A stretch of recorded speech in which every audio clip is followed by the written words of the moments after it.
شريك له وأشهد أن سيدنا ونبينا محمدا عبده ورسوله اللهم صل وسلم وبارك على سيدنا محمد وعلى آله وصحبه أجمعين. فيا أيها المسلمون اتقوا الله حق تقاته ولا تموتن إلا وأنتم مسلمون. Sidang Jumat yang dimuliakan Allah Subhanahu wa taala. Mari kita bersyukur memuji Allah yang telah memberikan kepada kita waktu sehingga kita dapat hadir memenuhi panggilannya pada hari Jumat ini.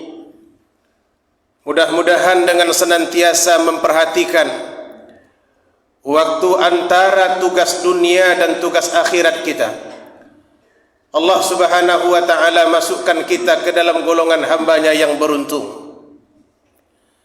Karena Allah berpesan di dalam Al-Quran, وَابْتَغِي فِي مَا أَتَاكَ اللَّهُ الدَّارَ الْآخِرَةَ وَلَا تَنْسَ نَصِيبَكَ مِنَ الدُّنْيَا. Carilah apa yang Allah sediakan untukmu di akhirat, tapi jangan kalian lupakan bahagian kalian di dunia. Maka bila kita lihat perilaku dan cara Rasulullah serta sahabat beragama, mereka adalah orang-orang yang gigih dalam bekerja. Mereka adalah orang-orang yang memiliki etos kerja yang tinggi, tetapi mereka juga memiliki kegigihan dalam ibadah. Sebagaimana Allah sebutkan di dalam Al-Quran bentuk pujian terhadap mereka. Rijalun la tulhihim tijaratun wala bay'un an dzikrillah.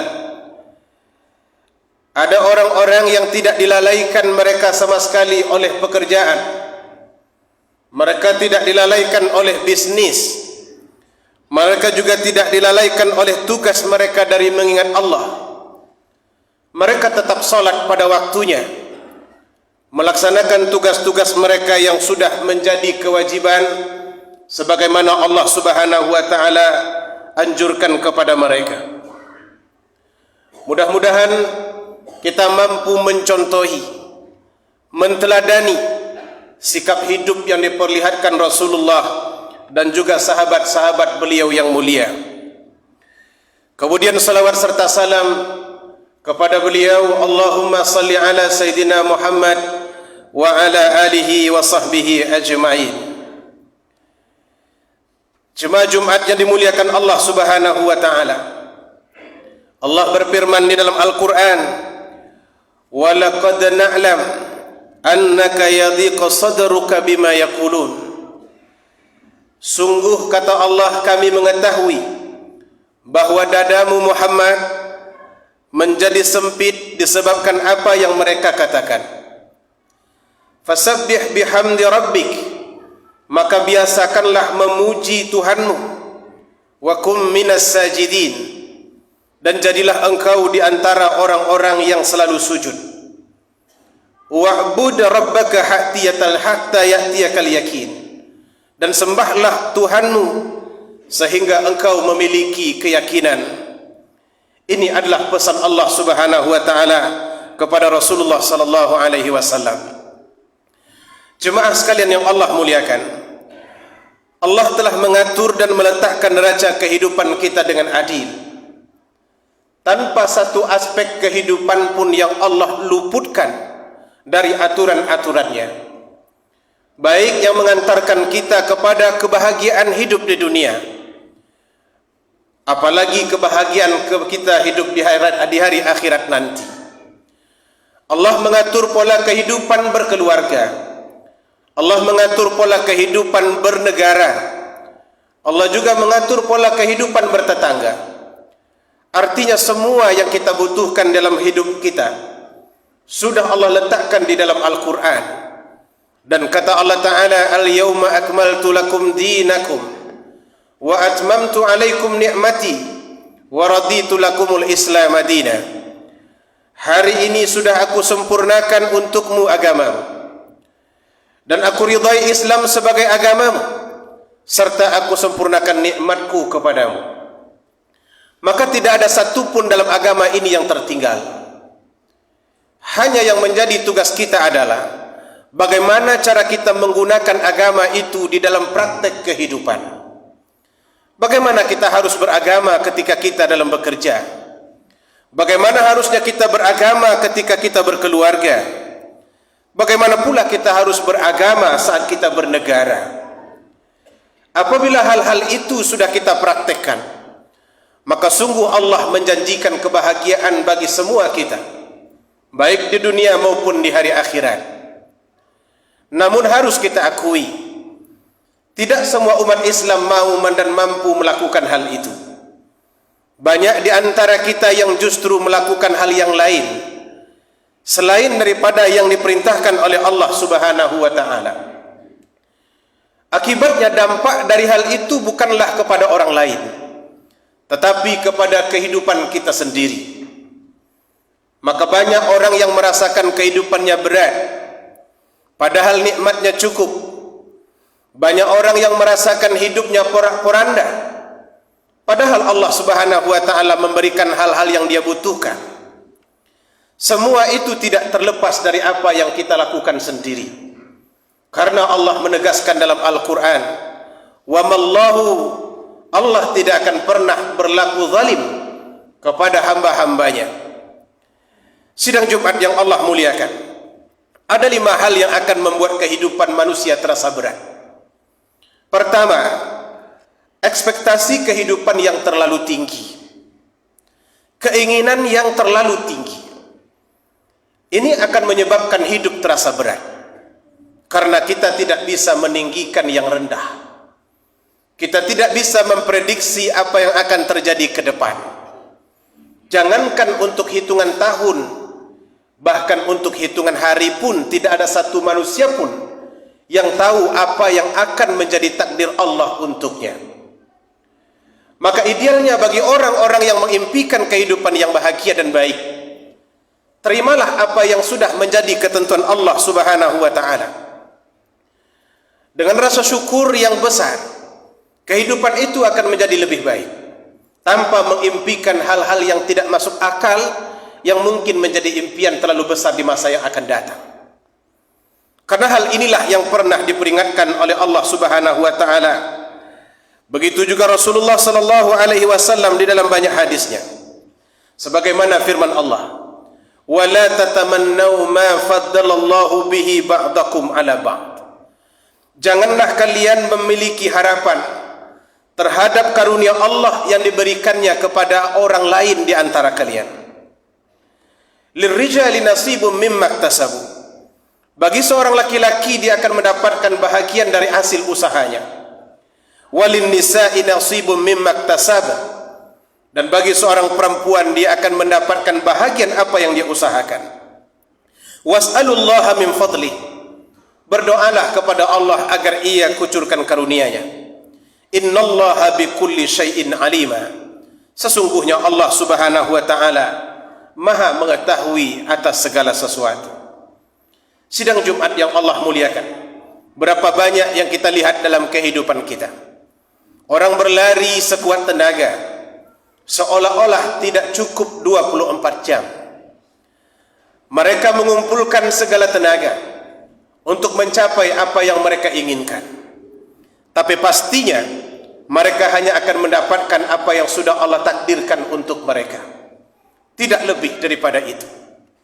Inilah yang pernah disampaikan oleh Rasulullah kepada Ibnu Abbas.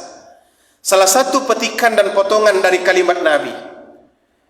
Lau annal ummah, wahai Ibnu Abbas, kalau sekiranya umat ini semuanya berkumpul untuk memberikan pertolongan dan bantuan kepadamu, mereka tidak akan mampu memberikan bantuan kecuali apa yang sudah Allah tetapkan untukmu. Kalau mereka berkumpul ingin engkau kaya, jika Allah tidak menghendaki engkau kaya, maka engkau hanya akan mendapatkan sesuai dengan apa yang sudah ditentukan Allah.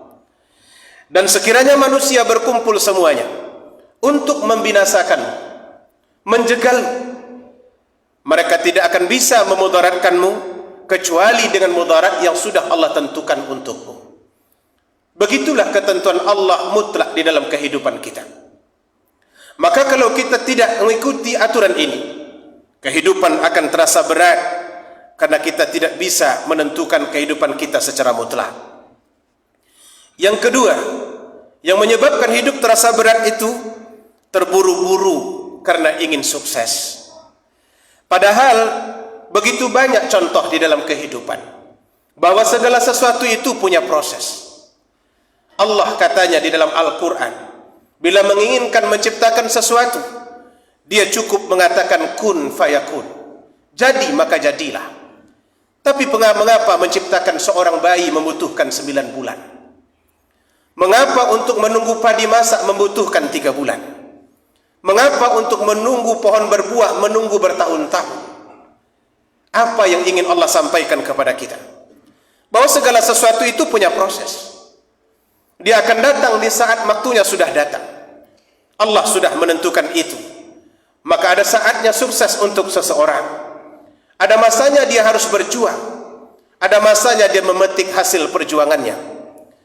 Itu merupakan sunnatullah yang tidak mungkin kita robah di dalam kehidupan. Allah menegaskan di dalam Al-Quran, sunnatullah. Falan tajida li sunnatillahi tabdila.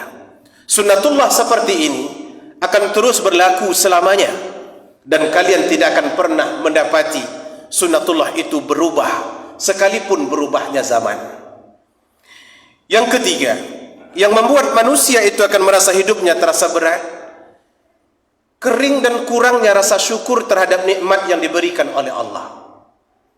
Hadirin yang Allah muliakan, tak ada satupun makhluk di muka bumi ini kecuali Allah memberikan jaminannya. Jangankan manusia yang mulia, hewan sekecil apapun tidak pernah Allah tinggalkan. Ia hidup sesuai dengan ketentuan Allah Ta'ala. Bahkan di dalam Al-Quran Allah menegaskan, wa ma min dabbatin fil ardi illa 'ala Allahi rizquha. Tidak ada satu makhluk hidup pun yang bergerak di muka bumi ini kecuali Allah menjamin rezekinya. Maka lihatlah lalat yang tidak memiliki pengetahuan.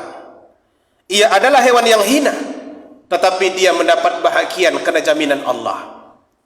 Lihatlah cacing yang berada di dalam tanah. Dia tidak bisa bergerak leluasa sebagaimana bergeraknya hewan-hewan lain, tetapi dia juga mendapatkan bahagiannya. Lihatlah sesuatu yang berasal dari dasar lautan.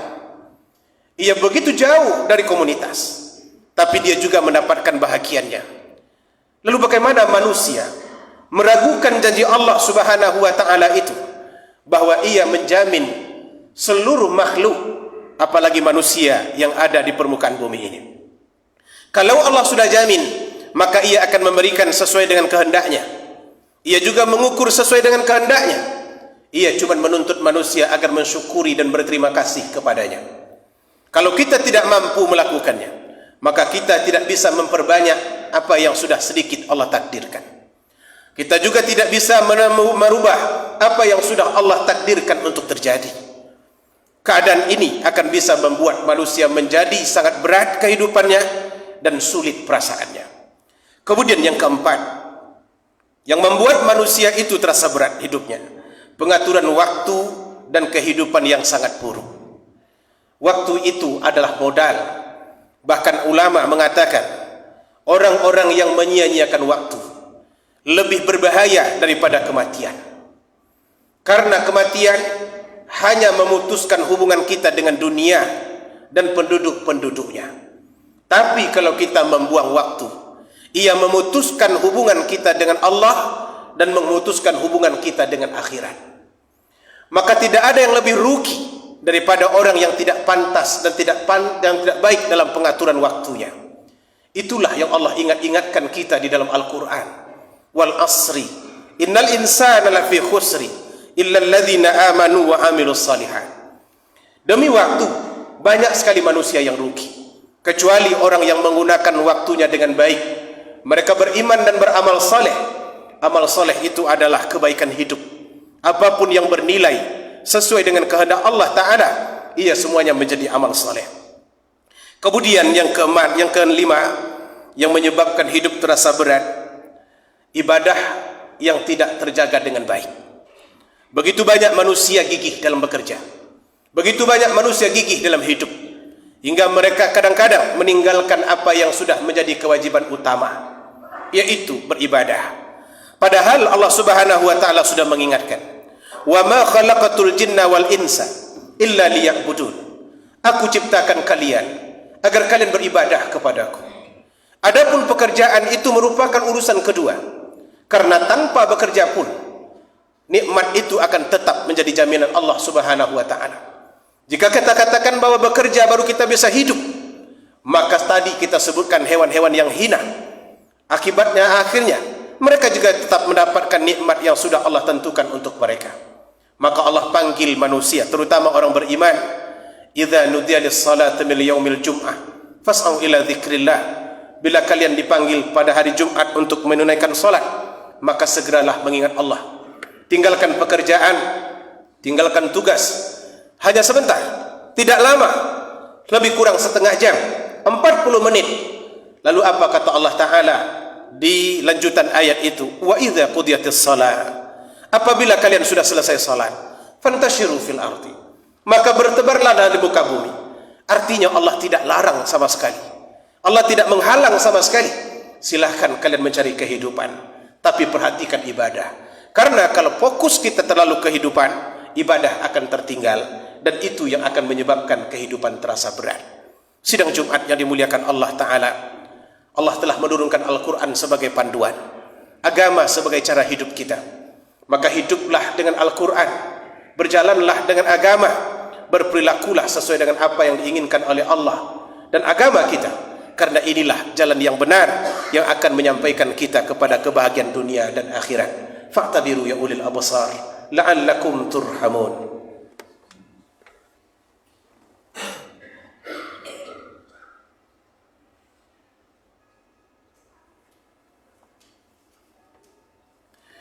Alhamdulillahilladzi ja'alana minal muslimin wa razaqana minat thayyibat. Ashhadu an la ilaha illallah wahdahu la syarika lah wa ashhadu anna sayyidana wa nabiyyana Muhammadan abduhu wa rasuluh. Allahumma salli ala sayyidina Muhammad wa ala alihi wa sahbihi ajma'in.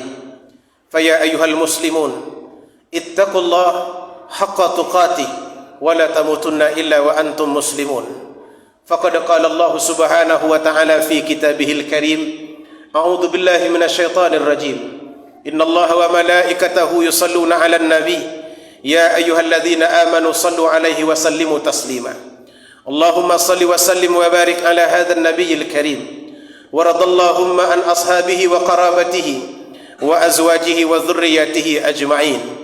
Allahumma ighfir lil mu'minina wal mu'minat wal muslimina wal muslimat al ahya'i minhum wal amwat innaka sami'un qaribun mujibud da'wat. Amin ya qadiyal hajat. اللهم انصر الإخواننا المسلمين في فلسطين. اللهم انصر الإخواننا المسلمين في فلسطين. اللهم أعز الإسلام والمسلمين. اللهم أعز الإسلام والمسلمين. ربنا تقبل منا دعاءنا إنك أنت السميع العليم وتب علينا إنك أنت التواب الرحيم. ربنا آتنا في الدنيا حسنة وفي الآخرة حسنة وقنا عذاب النار والحمد لله رب العالمين. عباد الله إن الله يأمر بالعدل والإحسان وإيتاء ذي القربى وينهى عن الفحشاء والمنكر والبغي يعظكم لعلكم تذكرون ولذكر الله أكبر والله يعلم ما تصنعون. أقيموا الصلاة.